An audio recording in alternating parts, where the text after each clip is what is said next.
dégguma ko fenn. maintenant léegi nag mbir maa ngi nii réew mi ngi nii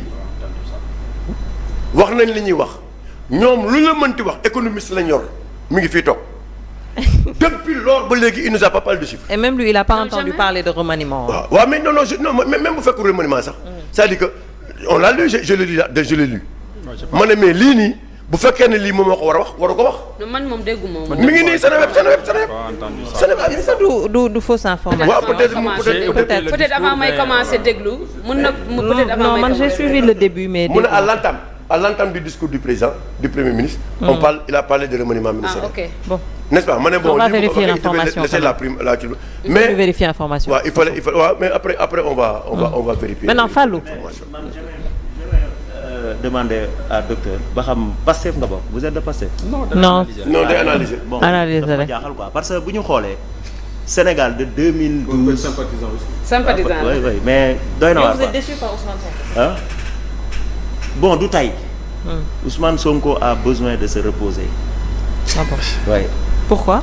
mais dérive yi dafa bari depuis le début li ñuy dund nii yëpp foofu la jógee nee na gis nga coow li jarul ñuy wëri di teg économistes yi di wax ñuy dugg ci ay débat technique jaru ko problème bi ñu am c'est le premier ministre nañ ko libérer mu dem toog noppalu problème yëpp moo ñu ci dugal très sincèrement tey boo xoolee Bougar mu ngi naan le président Diomaye na jël responsabilité am un bon séeréer ngor gi ñu àndee woon ngor gi man laa jàpp ni moom lay sàmm te ngor googu non xaaral naa ci ñëw ngor googu la république moo nekk ci kawam loolu dañ ko koy fàttali Sénégal moo nekk ci kaw ngor seen diggante ñoom ñaar non mais ça non voilà non li Senghor defal Abdou Diouf Sonko defalu ko Diomaye de li Habib li Senghor defal Abdou Diouf Sonko defalu ko Diomaye et puis vous savez c'est question d'amitié de trucs yooyu ça n'existe pas non Bougar xoolal tu as mis au premier ministre le pays ne marche pas tu as un rendez-vous devant l'histoire daf ko war a demee loolu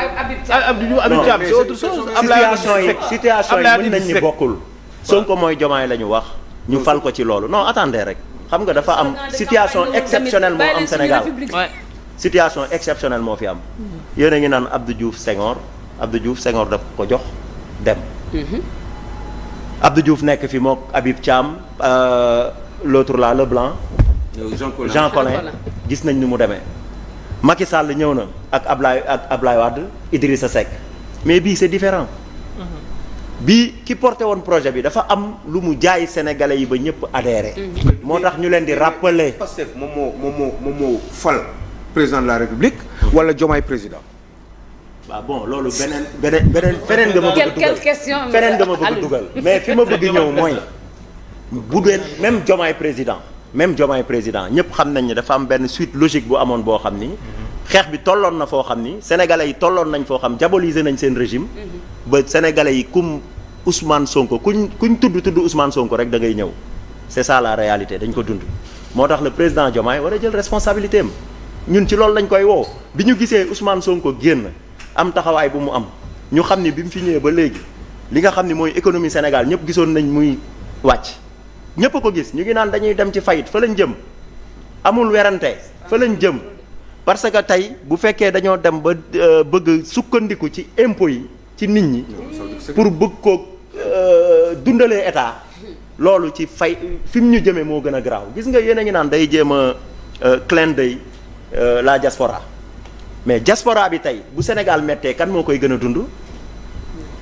mais c'est la diaspora ñoo koy gën a dund fi mu ne nii man damay woo sénégalais yi diaspora beeg ñëpp ak les licenciés sénégalais yi jub ñu wax ak sunu président Bassirou Diomaye Diakhar Faye mu libérer Ousmane Sonko mu dem toog ñu utal ko résidence mu noppalu. c'est exactement ça. c'est lui le problème c'est lui le mot. Le problème c'est Sonko. c'est lui le mot c'est que ñun dañ koy wër-wërloo parce que sénégalais yi li ñuy daw mooy débat de personne sénégalais yi ñuy daw naan ay subjectivisme yu demee noonu dañu war a pointer le doigt fi mu nekk ñëpp a ko gis c'est lui mooy nit ki nga xam ni toujours mooy ubbi les fronts problème bi ñu am ak FMI c'est le premier ministre Ousmane Sonko. Bassirou Diomaye wax ngeen ko rencontré na la secrétaire générale de l'FMI aux États-Unis la directrice générale aux États-Unis ñëpp xam nañ ni mu ngi tàllal ay loxoom pour rectifier le tir mais Ousmane bàyyiwu ko ci. Ousmane bàyyiwu ko ci mais. non wala mu démissionné. bien sûr il a qu'à démissionner. mais Ousmane non Ousmane du démission. république du caaxaan. ah mais dette cachée amul. waaw mais nañu ko wan falsification de chiffres amul. dara amu fi. ah bon. non amul. waaye loolu mais rappelons-nous un peu. Macky Sall bi mu fiy jógee yéen seen régime nga xam man dama ko xeex. te ba tey fa ma ci tolloon laa ci toll parce que pour man alternative la ñu waroon am boo xam ni dañuy am ku ñu àtteel diggante APR ak PASTEF. liñ ñu jural ci réew mi dafa doy waar. liñ fi dund de 2021 2024 APR la ak PASTEF. mais te PASTEF moo jabos xaaral. dinaa ci ñëw Pastef moo diaboliser APR parce que la preuve yàlla moo leen weer ñëw nañ au pouvoir gis nañ ni li ñu doon wax APR la quasi totalité c'était fausse. dara amu ci comme réalité pouvoir. réalité boobu. maanaam diaboliser le pire ennemi du populisme c'est l'exercice du pouvoir. moo tax sànq may wax ni boo diaboliser ba ñëw au pouvoir après da lay dab. mu ngi mel ni jikkoog boroom. dugg nga ci biir salle bi toog di jaay baax dala fay fekk bu dee beneen jikko nga am. léegi nag pour ñu bañ a àgg fu gën a metti parce que sénégalais yi sonn nañ man dama jàppoon ni ñun ñëpp jàppoon nañ ni Pastef bu ñëwee c'est des super ndaanaan. c'est des non sénégalais yi perception boobu la ñu amoon. parce que da doon wax naan ñenn ci sénégalais. non ñenn ci sénégalais yi mais ñenn ci sénégalais yooyu ñoom ñoo fal c'est les 54%. moo tax ñu tuddee leen les gens normaux bon le contraire.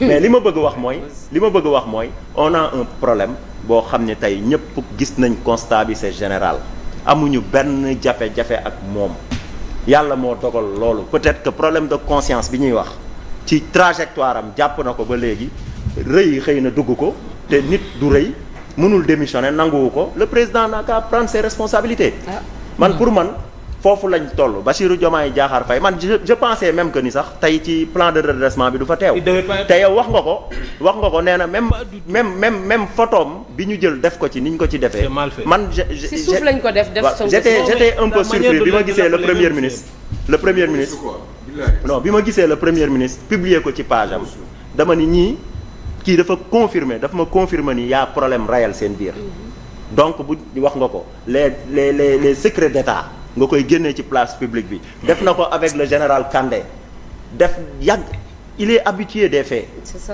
kon donc Sénégal dañu war a jël sunu responsabilité ñoom ñu ngi koy ñaan ñëpp monsieur l'économiste yow dama lay ñaan loolu parce que Sénégal dañoo traversé ay moments yu difficile mënuñu war a développer dem suñu yoon toog toujours débat de politique politicienne ci la ñuy ñëwaat ñu toog les experts xam nga ñëw di jaay ndaanaan di expliquer ay chiffres di wax ay xam nga dañ ko war a dépasser Sénégal dañu war a war nañ romb étape bii te toujours ci même étape ci même kii bi lañ nekk génnaguñ ci loolu sénégalais yi man laa ciy woo di demander waat encore le président Bassirou Diomaye Faye Mbougar yéen waa coalition Diomaye taxaw leen taxawaay boo xam ni di ngeen may fit le président Diomaye Faye mu jël responsabilité am tàqaliwuñ ko xaritam bu ko neexee na ko yóbbu dalal ko teg ko mu reposé wu te seen diggante du yàqu ñun jéemuñu yàq seen diggante mais li ñu bëgg rek voilà li ñu bëgg rek mooy Sénégal avancé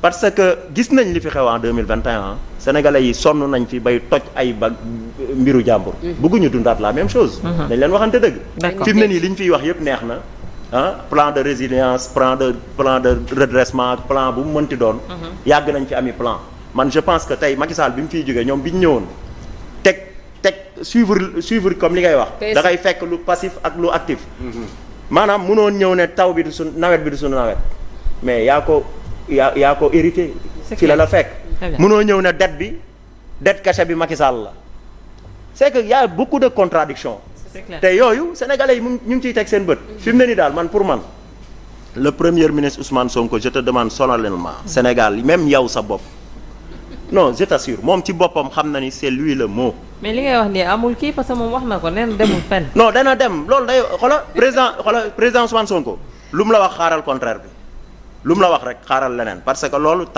tàmmal nañu ko. du dëgg mais dañ ko koy ñaan. te yàlla tax Sénégal mérité wul lii. ma ne tey rek waroon naa dem tey. ah oui comment on peut être nommé par un président de la République. man tey seetaanu ma ko ngay jël décision tu dis la cessation de terre de la base de Rufisque on voulait remettre au peuple, mais on l'a pas encore fait parce que le président n'a pas encore donné son aval et le président est là. Là je me lève, je suis loolu génial la quoi. dama lay gërëm nga dem sa yoon. C'est l'humilier. Tout de suite. Alors, non si on l'a insulté même. C'est ça. Donc ça la. maa ngi doon laaj tout à l'heure Bougar mécanisme yi ñu war a jaar peut-être pour redresser l'économie. On a vu le test également de mu ngi koy rappelé tout à l'heure de Bougane bu waxu le secteur privé revenir un peu en quelque sorte loolu sax wax nañ ko mooy réduire les trains de vie de l'État yenn agences yi ñu rationaliser ko mais sinon yan mécanisme concrètement ngay xaar pour développer justement l'économie. Moi je pense que il faut d'abord il faut ñu leb xaalis li ñuy bañ ñi yëpp il faut qu'on aille chercher de l'argent pour mën a développer réew. ni nga koy chercher nag ak ni nga koy négocier yooyu am na ñoo xam ne ay spécialistes là-dessus ay spécialistes lañu ci loolu. mun nañu xool ni ñu koy organiser pour affaire bi gën a métit bi gën a kii. surtout ci wàllum intérêt yeeg yu demee noonu. mais bu ñu amoon tey nii 20 000 ou 30 000 milliards de francs CFA. Sénégal jar na ko parce que à l'avenir mën nañ ko fay.